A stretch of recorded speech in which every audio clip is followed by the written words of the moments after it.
begin recording, and I'll turn you over to Devin Miner, who is our State Network Manager at National Skills Coalition.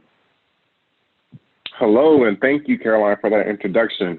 Good morning, everyone, and thank you all for joining us today.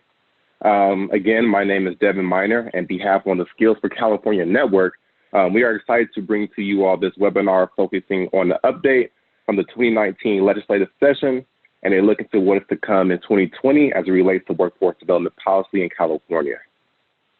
On the next slide, you will see our agenda for today. And by the end of our time together, you will learn a bit more about the Skills for California Network and how to get involved. You'll get an overview of the 2019 legislative and budget session, along with a glimpse into what we can expect in 2020. And lastly, you will hear and learn about the developments for California's new Future of Work Department.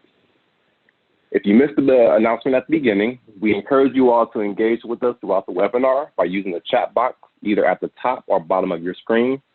Here you will have the opportunity to ask questions that we will aim to address throughout the webinar and between speakers.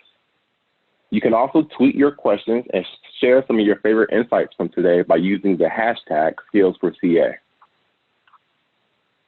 As we get started here on the next slide, you will hear from some exciting and incredible speakers today.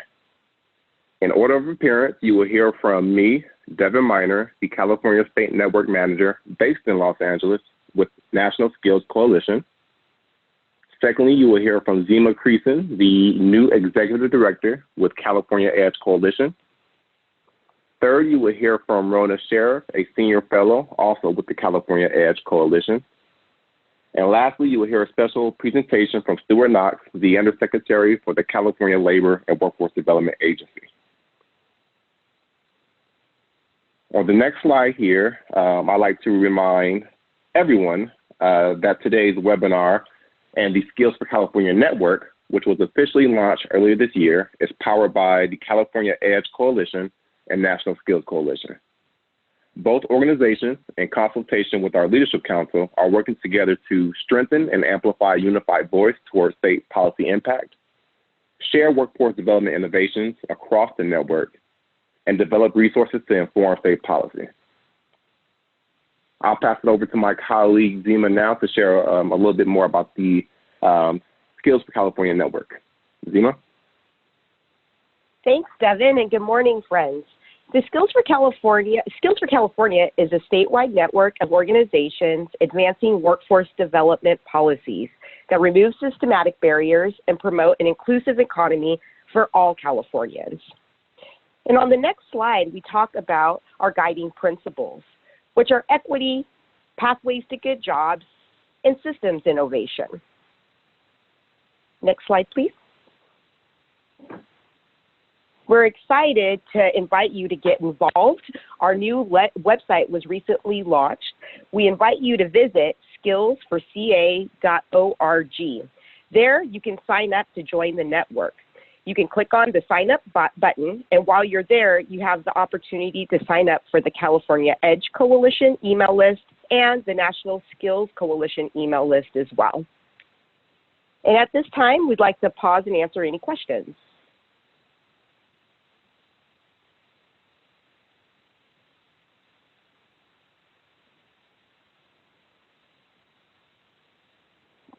And if there's none, I'd like to hand the mic over to Rona Sheriff, Senior Fellow, California Edge Coalition. Good morning. I'm pleased to join you today to give you an update on key legislative and policy and budget issues that EDGE followed this year. And I'll end with some thoughts about what 2020 has in store for workforce development policy. As many of you know, 2019 was the first year of a 2-year legislative session. Bills signed by October 12th become effective January 1 of next year, and budget actions were effective July 1 of this year.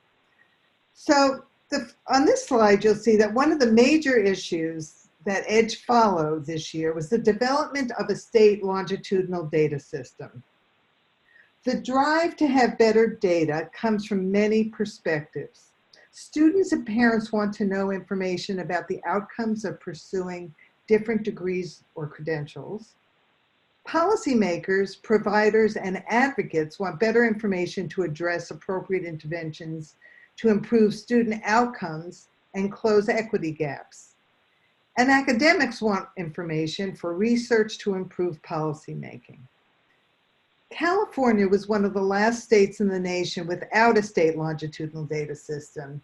The various segments in education each held their own data, but there was nothing that was connected into a longitudinal, so you could see the movement from one system to another.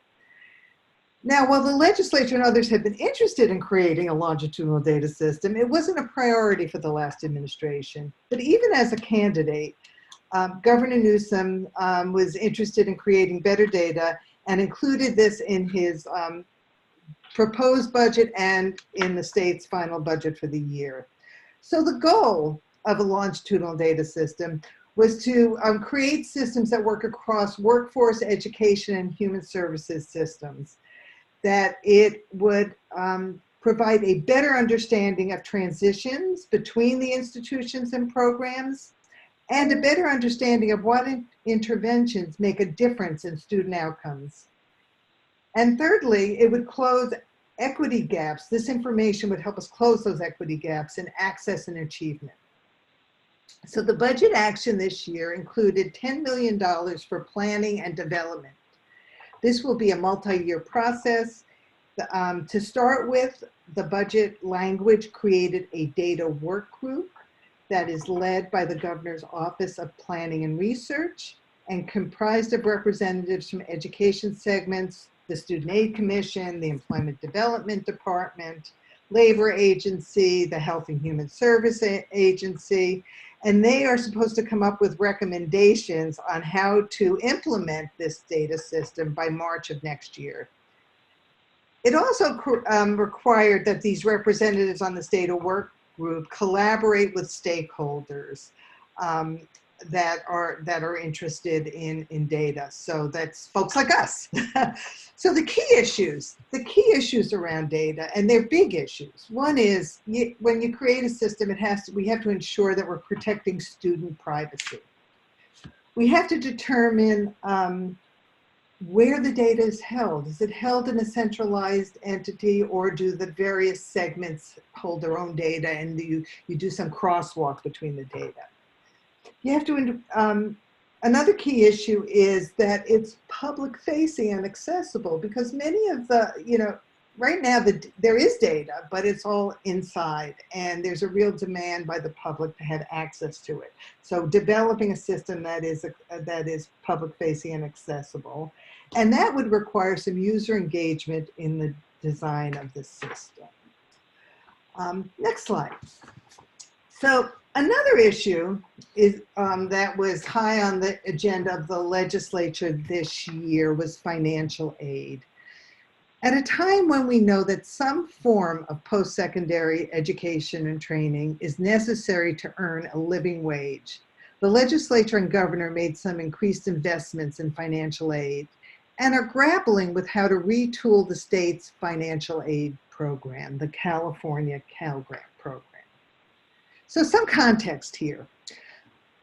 Policymakers and others are concerned that the total cost of attending post-secondary education for low-income students is a barrier to completion of degrees and credentials. And that while tuition costs are relatively well covered for low-income students, the non-tuition costs like housing, food, and transportation are often prohibitive in California. Also, the state's financial aid program, the Cal Grant program, which was originally designed primarily to serve recent high school grads, but we now know that many adults who have been out of school are returning to school to acquire skills to become more competitive in today's labor market.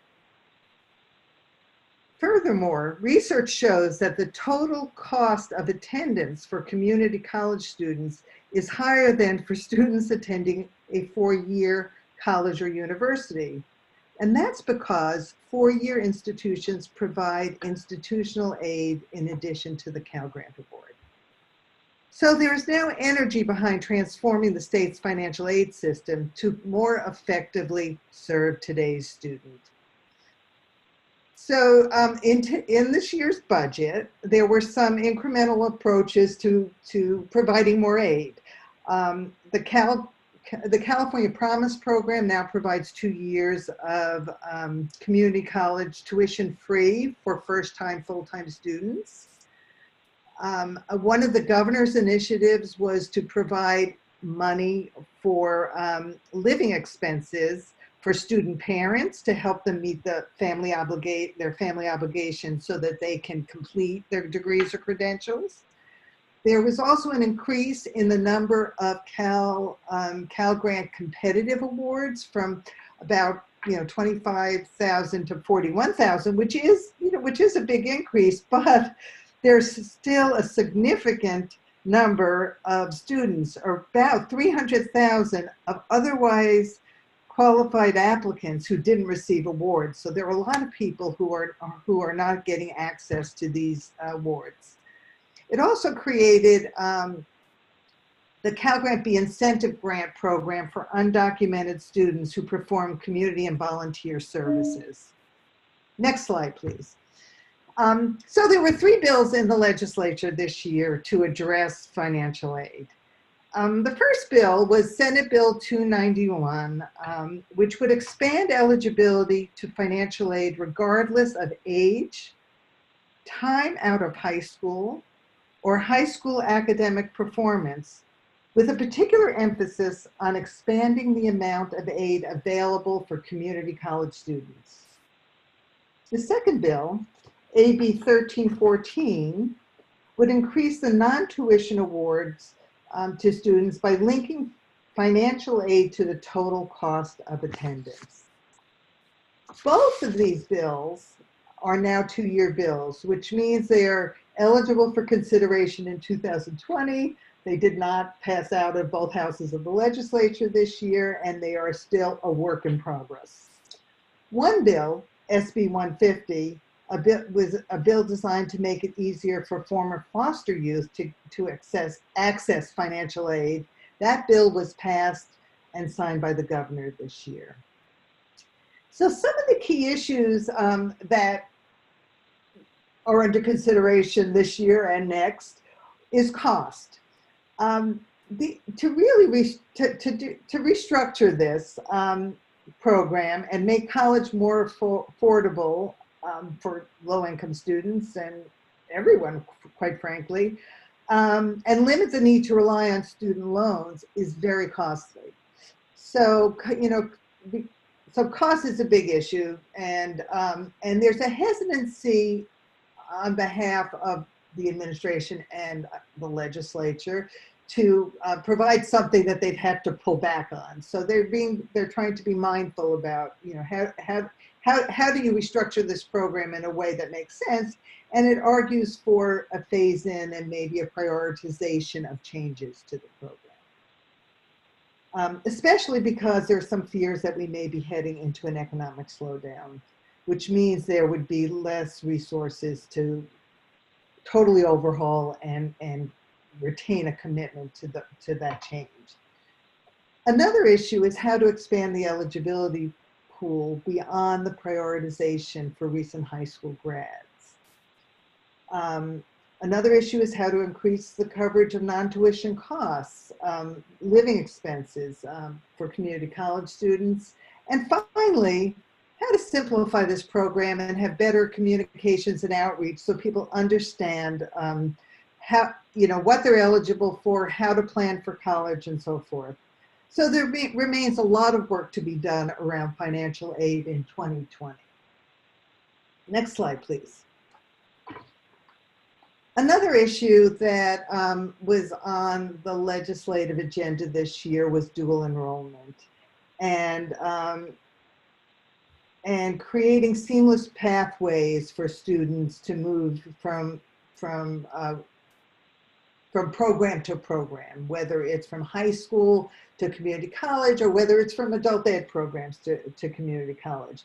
Last year, EDGE hosted a forum that explored how one college utilized dual enrollment for their adult ed students who enrolled in high school equivalency programs to concurrently enroll in a local community college program. We learned about both the success of the strategies and the obstacles they faced in implementing it. So this year, EDGE was proud to sponsor Senate Bill 554 that removed the administrative barriers to dual enrollment for these students and created incentives for partnerships between the adult ed providers and community colleges. This bill was unanimously supported in the legislature, and it was signed by the governor. Another important dual enrollment bill, AB 30, was signed by the governor. This bill streamlines the dual enrollment process for high school students who may not already be college bound or who are underrepresented in higher education. Next slide, please. Training and workforce development. The budget provided increased funding for 2 workforce development initiatives this year. It provided $30 million annually for 5 years for job training and apprenticeship opportunities to address the shifting workforce demands as the state moves towards a carbon neutral economy. It also provided $47.3 million for increased training for mental health workers. Next slide, please. So looking ahead, there are concerns, as I mentioned earlier, there are concerns about where the economy is headed and whether we are headed into a downturn. And that could impact how much investment the administration and the legislature will make in workforce development related programs in next year's budget. So that's a key issue, and it's underlying many of the other issues that may rise to the surface next year. Excuse me. Financial aid. As I mentioned, financial aid is there are still two bills that are 2-year bills. The California Student Aid Commission has been asked by the legislature to convene a work group to assist them on reforming California's financial aid system. I think with the intent that this work group would come up with a proposal and language that could be considered by the authors of these bills next year. The work group will meet over the next few months and will make a set of policy recommendations, cost estimates, and suggested funding solutions. The work group is comprised of representatives from the Student Aid Commission, the legislature, the governor's administration, higher ed segments, current college students, and representatives of a number of independent organizations. EDGE was asked to serve on this work group, and our role will be to call attention to the needs of adult and returning students, such as the eligibility to financial aid regardless of age, time out of high school, or high school academic performance. So we will be engaged in that over the next couple of months, and we will then be actively engaged as the legislature considers how to move forward on this issue. On data, as I mentioned earlier, there was a data work group formed in the Budget Act and in trailer bill language, and they were charged with developing a proposal on how to develop a system. And this will be a multi-year process, but their proposal is actually due in March, and the Governor's Office of Policy and Research is the entity who is leading the effort. And they have really yet to meet. And the last I heard, they were expected to meet in October, and EDGE will be following this effort. And one of our major concerns is that the data be in addition to the obvious about student privacy and about that the data be comprehensive to include workforce programs and other interventions, but that it be public facing, and that folks like you have access and can understand what's happening in our education and workforce system, and where we need to have interventions to close equity gaps and improve outcomes. Next, apprenticeship. Oh, no, not next slide. Next issue. Apprenticeship. Apprenticeship and pre-apprenticeship in non-traditional industries will continue to be a priority of this administration and the legislature. I think one industry the administration is particularly interested in investing in is the public sector, because these are considered good jobs with career advancement opportunities. It will be interesting to see if the administration will put more money into this initiative and how they will drive existing workforce funding streams to invest in apprenticeship training. Another interesting development that will continue to take shape in 2020 is the Future of Work Commission. The governor created this commission by executive order earlier this year. Leaders from the technology industry, labor, business, education, and venture capital, and others are on the commission.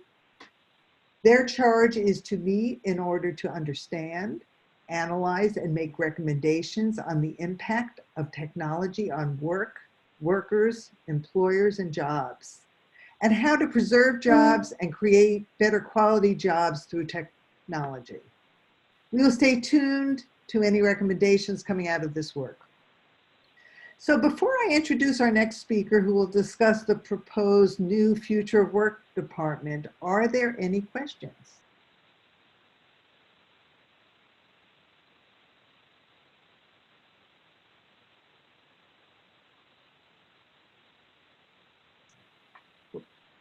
Okay, hearing none. One of the biggest challenges on the horizon is the restructuring within the Labor and Workforce Development Agency. Our next speaker, Stuart Knox, the Undersecretary at the Labor and Workforce Development Agency, will tell you about the administration's plans to create a new Future of Work department. Stuart. Good morning. Thank you, Rena. I appreciate it. And sorry if you hear background noise. I'm actually on Capitol Mall today, and they're working on the road, of course. So you may hear a little bit of noise. So with that, I'll get started on the new workforce development. And this is a course pending approval, moving through the steps of a governor's reorganization plan. So with that, we'll start with the next slide. So background on premises of ways we're to look at this, and I think we'll go to the next slide actually on this. So shared prosperity and the future of work, looking at a new social compact. So business, labor, and government working hand in hand is one. Second, using technology, and I think Rena talked a little bit about the governor's goals on what we're looking at for technology use and innovation to fight poverty. We do have agreements, we're working through the process now with MOUs between all agencies and state departments within the state. That is new for us, and even through labor agency, some of the agreements that we've had in the past, we're going to try to expand upon those and leverage ways to use data to improve the way we design systems and the way that we operate systems for the future. Looking at investments, the way we've invested the money, and being able to look at how case management systems possibly can work together in terms of clients and facilitate partnerships. Many of our partners through Department of Social Services, through the community college system, through K through 12 system, all have, as you guys know, disparate systems that operate in very different silos. So we are working through many of the conversations as of yesterday even with Department of Technology as ways that we can better operate and manage those data systems and be all on the same page at some point in time. Looking at a new world-class workforce development that will implement recommendations from the Future of Work Commission. So Brian talked a little bit about the commission. The Secretary, Julie Sue, is leading that charge with Lenny Mendonca, which is the GoBiz person. So we have those linkages between the Governor's Office of Business. We have information on how they work together better.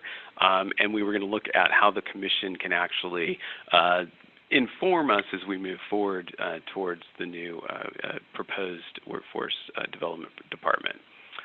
Connecting workers, students, job seekers, opportunities, reskilling, upskilling. These are things that obviously we've been doing over the years, but how do we do it better? How do we engage on a higher level, and how do we move services across all lines, K-12 through community colleges to workforce development programs that we're currently aligning?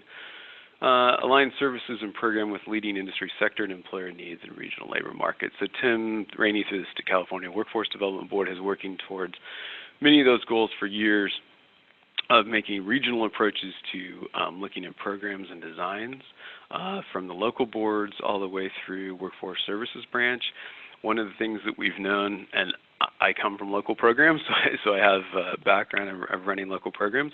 Many times we felt like we were out of alignment at the local level, along as we are at the state level. So this is the state really putting our best foot forward and rethinking the way that we operate and moving us forward into a way that we can develop programs that are in alignment at the state and all the way to the local level and back and forth. So this will be a long transition in terms of what we're working towards, all for the customer's needs to be met. Next slide. Challenges of the status quo. So most of you probably, the folks on the call know now how it works, but this is, disjointed workforce services spread across 4 different departments under a Labor Workforce Development Agency. So we have EDD, which oversees the Workforce Services Branch currently, Department of Industrial Relations, which oversees Department of Apprenticeship Standards currently, the California Workforce Development Board, and the Employment and Training Panel, which are all somewhat disparate programs in one way or another. We do have cross-functional where it makes sense at this point, but what we do not have is one single level of leadership. Separate leadership and reporting structures. Currently, we all report to different entities, boards, panels, and the way that continues to operate is that we have not always on the same page, I'll put it that way. Inability to adequately leverage partnership stakeholders, including labor and industry. So one of the things, again, we've been promoting at the local level is how to work better towards this end. And so we think through the development at the state level, we will be able to move in a way that shows from where we sit today, how we can make that work better. We really need to increase the number, I think Rona brought up apprenticeships, the governor's goal of 500,000. So in doing that, we have really got to cross over the lines that we currently sit in and start to leverage the partnerships across the state and at the regional and at the local level. Currently unclear access points for workers and employers. We've been talking about this for 25 years that I've been around in the systems. Many of us know us, even at the local level, as the unemployment insurance, as EDD, as the AJCC or the one-stop system.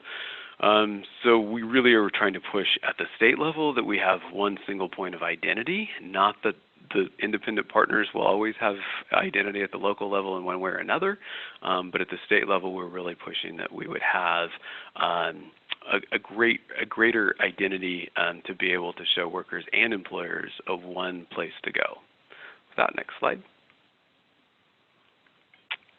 So again, this is just the organizational structure currently for which we sit under the Labor Workforce Development Agency. As you can see, we have the Agricultural Labor Relations Board, California Workforce Development Board, California Unemployment Insurance Board, DIR, which DAS sits under, Department of Apprenticeship Standards.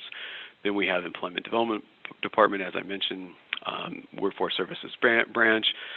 And then you also have LMID, essentially, with that Central Research and Operations sits under Employment Training Panel, and then Public Employment Relations Board. So the ones that are colored, which there's a reason actually why these are color-coded, but are color-coded will fall under a new department, which will take us to the next slide. So this is kind of not an inclusive list of what these programs currently run or their associated functions currently run. And I'm not going to walk through each one of these, but this is the California Workforce Boards, DIRs, EDD, and Employment and Training Panel. Obviously, DIRs, that's the DAS, the Department of Apprenticeship Standards side of it. You can see that there's obviously alignment currently, the way that these should operate, but because they all sit under different entities currently, this will appreciate, one is Workforce Services being much more of a job seeker side of the house, Employment Training Panel, and DAS being much more of an employer engagement side, bringing those all under one entity with the state board as a partner in this will move us forward into the next 21st century. Next slide. So the proposal, and again, this is just a proposal, so it's a pending approval in the future, hopefully, is to integrate the following departments, as we talked about, State Board, ETP, DIR, Division of Apprenticeship Standards, and Workforce Services Branch, all under one house, all under Labor Workforce Development Agency as they sit now, but with one clear structure of program alignment. And then in addition to this, and Rona talked a little bit about these as well, is how do we develop mechanisms better to link with the new department? So K-12 CTE programs, adult education, community college CTA programs, human services, employment, TANF, and SNAP ENT, GoBiz economic development entities, entities administering greenhouse gas reduction funds directed such as Cal EPA, CARB, California Energy. So those entities currently. Right now, we have folks that are crossing over in between each of these in one way or another, but there is no clear distinction of who's talking to who, on what day, on what issue. And so under the new department, the plan is to have single points of contact that we will actually know when and how and what the outcome of each of those conversations should be, and move us forward with those conversations in the future. That next slide. So if you look at the reorg, this is the way the training programs and the organizational structure will look under the proposal. Future of Work, State Board, Department of Apprenticeship Standards, ETP, Workforce Services Branch, and CRO will all sit under the new department, still reporting to Labor Workforce Development Agency, of course, but having a clear distinction of functionality, all the way from the local level back up to the state level. Next slide.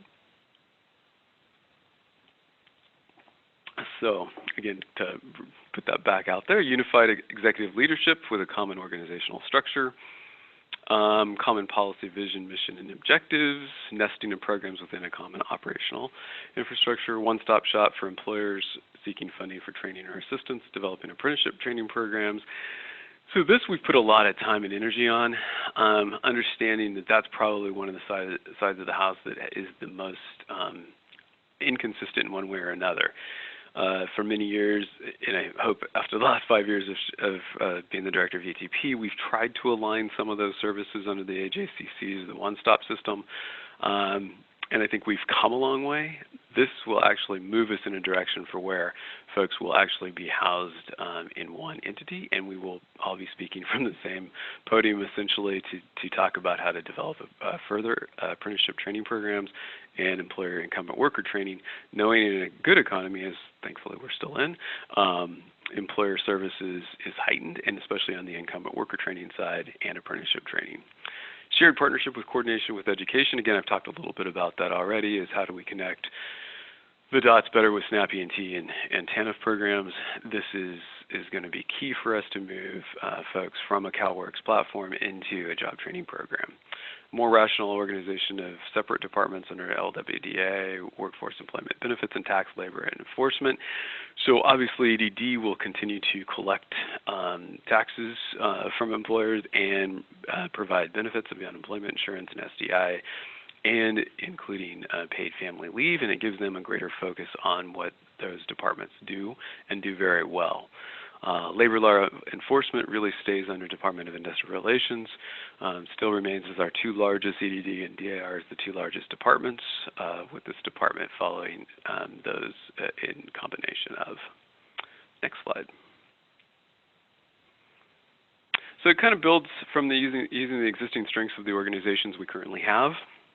just bringing them together. So state boards, vision, long game, and ability to innovate, policy, leadership, grant programs, program evaluation and capacity building, EDD staffing and resources, administrative know-how to make things take place and how they function. EDD is phenomenal when it comes to making sure the processes are in place and that we develop strategies to get the money out and make sure that people are getting served. 800 current field staff providing employment and job services to job seekers in nearly 80 locations in the state, ongoing labor market analysis through our Labor Market Information Division, fiscal stewardship of over $400 million of federal WIOA funds at the state level. ETP, I talked a little bit about connectivity to industry, employers, and workers. In the last 2 years, serving over 6,000 employers with almost 200,000 workers served in incumbent worker training. How do we expand that? How do we make it more accessible? How do we provide more leadership around getting the WIOA side of the house to provide incumbent worker training with the allowability of WIOA to serve incumbent workers, and how do we use matching resources between the two systems to make that work? We have not been super successful at that, and in hopes that this new department will start to bridge those gaps. Department of Apprenticeship Standards, connectivity to organized labor, joint labor management apprenticeship programs in key industries including healthcare, advanced manufacturing, construction, and civil service. How do we get closer to that 500,000 mark? What needs to be streamlined at DAS? What needs to be better connected at the local level? How do we get joint labor management agreements formed in the regions at a higher level? How do we identify where there's gaps in services? All of that are parts of the conversations as we have ongoing meetings with 9 different work groups currently working on this on a weekly basis, looking at how do we better connect services to the customer at the local level, whether that's employers, unions, or job seekers. Next slide. So again, job seeker services, direct services through the career centers. How do we improve upon that, at providing that leadership at the state level? Industry engagement, sector work, apprenticeships, pre-apprenticeships, incumbent worker training, hybrid partnerships, training partnerships, hybrid construction careers. How do we guide policy in a better way through government relations, data, and research? Being able to provide points and access points where we look at where career services could be advanced in certain areas and where we can leverage resources of other entities through policy development is parts of the goals. Grants and initiatives, innovation hubs, working with GoBiz at a much higher level, looking at how do we incubate new practices, how we oversee pilot programs, giving us capacity that we haven't had in the past to do more of that work, and also being able to look at the research and the data as those outputs come through, and how do we analyze that and actually make better recommendations in the future to fund. Boards, what are we looking at? What does it look like for the California Apprenticeship Council? What does it look for the new IACA Council, which oversees the non-traditional side of the house for DAS? What does it look like for the panel? So we need to look at that and figure out how do we make sure that the panels in the state board and DAS committees are all working together and on the same page, and how do we bring those together at points in times, maybe 3 to 4 times a year, where these disparate boards and panels are working independently so that they can have this common vision. Continuous leadership entities with statutory programmatic decision-making power, communicate on public affairs, administration, legal, and IT. So these are all components of the new department. These will be pieces when we talk about information technology. What can we do better in forms of our current CalJob system? How accessible is that at the local level? Is the reporting data requirements being met through WIO? We know they are, but what linkages to data outputs can we better utilize for the future to make sure that these programs are effective? And the oversight of that will all reside with the new department. So with that, next slide.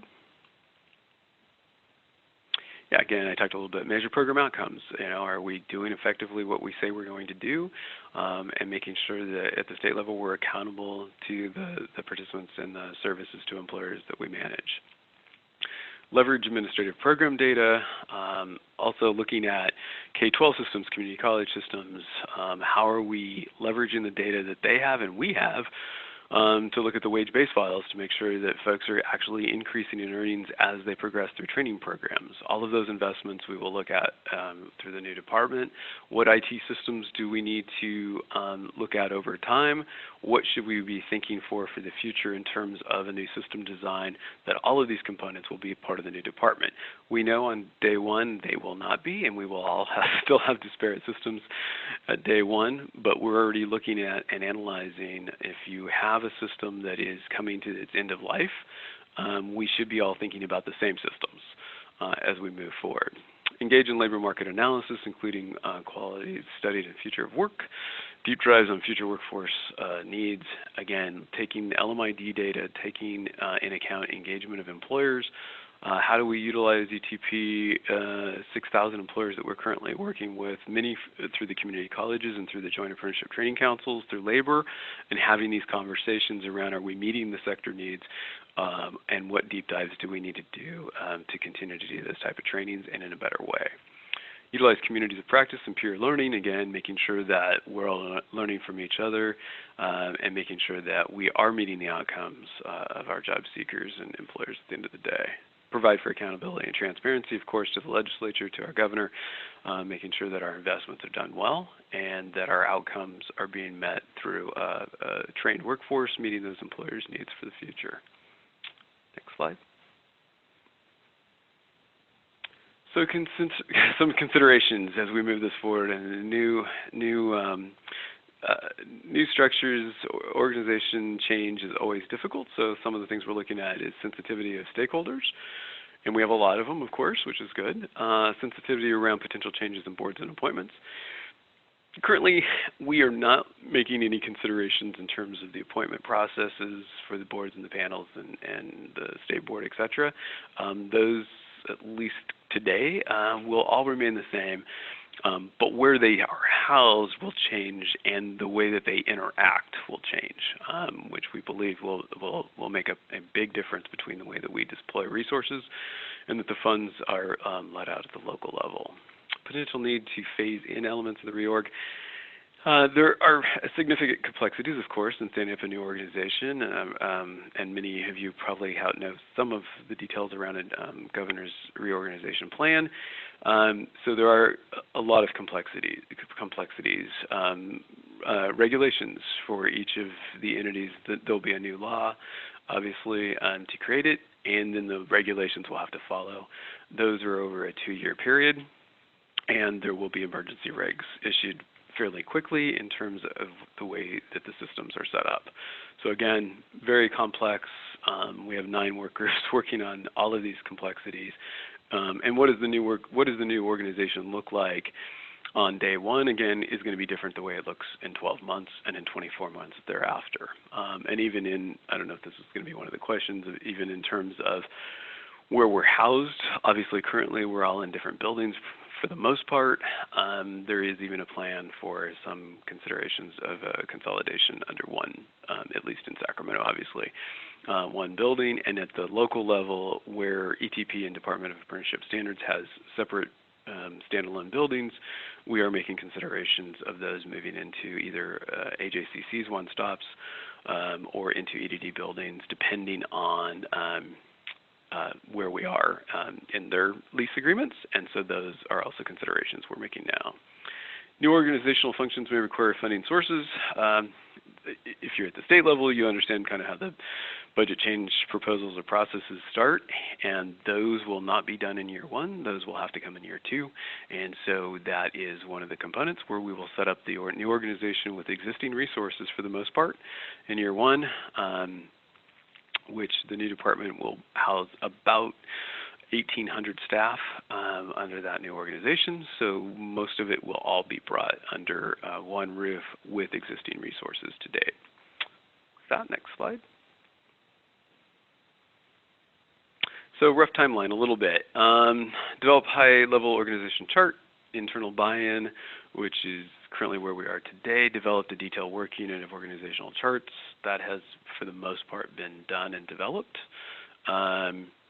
develop preliminary budget, which is mostly done for the time being, and with this beginning stakeholder engagement. One of the ways we're doing that, obviously, part of the presentation was given in Monterey. Today's presentation, of course, as well. Introduce governor's reorg plan in January, create budget for new department and governor's budget. We'll move forward, and technically that will not happen until 2021. The reorg plan will happen in 2020, budget will be for 2020-21, and then cleanup legislation will come thereafter in 2021. And that will probably take up to 2 years as well. So there'll probably be a couple years of cleanup legislation, and regs will have to be done. We have probably close to, I'm going to guess, probably 500 to 600 pages of regs that will have to be updated, and just from things where, it says state board sits here and EDD has this and that throughout each of the organizations, that all has to be cleaned up within each entity's legislation as well. Next slide. So work today. Ongoing executive work groups from all affected departments. So all 4 departments now sit on the 9 different work groups. We have the regular small executive work groups with those specific tasks. Organization charts are mostly draft, but are developed. Communications, processes, and timelines are done.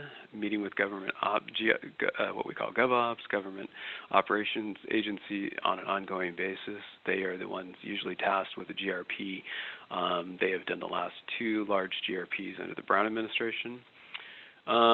Appointment of Associate Secretary, Future of Work Realignment, which we have done about 2-3 weeks ago. And the timeline for the GRP has been determined, which is will be introduced in early January. Next slide. So next steps. So we're continuing to refine the org charts. As I say, those are fairly done, but they are still in draft at this point in time. Finalize high-level charts, which again are for the most part completed. Determine where existing work units go. Again, mostly completed, although maybe some changes here and there based on the governor's vision of this and moving it forward. So once we hear back from the governor's office a little bit more, we may see a few more changes, but for the most part that is done. Continue to establish the preferred timeline in the budget, develop, finalize, and initiate communications plan, continue the stakeholder conversations as we're doing today, finalize the draft GRP by mid-November, and develop the budget, which again is for the most part completed, but most of that will be incorporated into the GRP by mid-November. With that, next slide. So that leaves us with Q&A, and it looks like, and I'm not sure how that we wanted to handle some of these. I don't know if Caroline. Yeah. Yeah, go ahead, Devin. Thanks, Stuart. I appreciate your overview of the new department, and we all know that that was a lot of information for folks to consume, so we encourage folks to continue sending questions. We do have a question for you, Stuart, and so the question reads, under the new California social impact, is there a role for nonprofits? If so, can nonprofits and community-based organizations be added to the description of the compact? Absolutely, and it's a great point. Matter of fact, we'll take note on that and start to add components. A lot of our organizations at the local level specifically do operate under some nonprofits, and we would love to see the opportunity for nonprofits to play a larger role at the state level. This administration is really big on having a nonprofit approach, and we welcome that and would enjoy more of the folks within those organizations to be part of it. The compact technically is currently just based on us government folks, but as we move forward, I've added this as a note. Let's start to bring in some CBOs. Obviously, EDGE is a CBO, and so we're working with EDGE Campaign as others. California Workforce Association is a CBO. Irvine Foundation is a CBO that we have connections with. So absolutely love to have more folks on the team, and also the support of the CBOs at the local level as well. So appreciate that. Thank you for that. And we'll wait about maybe a few seconds for folks to develop any more questions. for Stuart.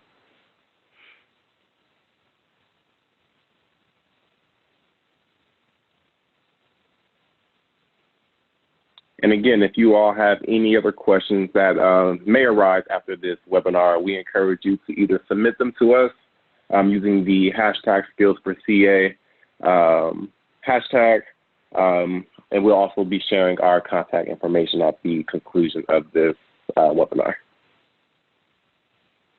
So with that, it looks like we aren't getting any more questions. So to conclude our webinar for today on the next slide, I would like to thank everyone for tuning in. I also like to take the time to thank our speakers today. In particular, thank you, Stuart, for taking time out your schedule, and thank you both, Rona and Zima. And so before we conclude, we want to encourage you all to visit and sign up for our Skills for CA website at www.skillsforca.org. Here you can find today's recorded webinar, stay up to date on all of our activity, and be among the first to learn about our 2020 summit. We also encourage you all to visit both the NFC and EDGE website. NFC has some exciting opportunities for CBOs to get involved in both policy and advocacy, so be sure to share those with your network. Be sure to visit the EDGE website to learn about all their upcoming recent developments. If you have any questions, feel free to send those over at info@skillsforca.org. And again, I want to thank you all for tuning in today. So thank you and enjoy the rest of your day.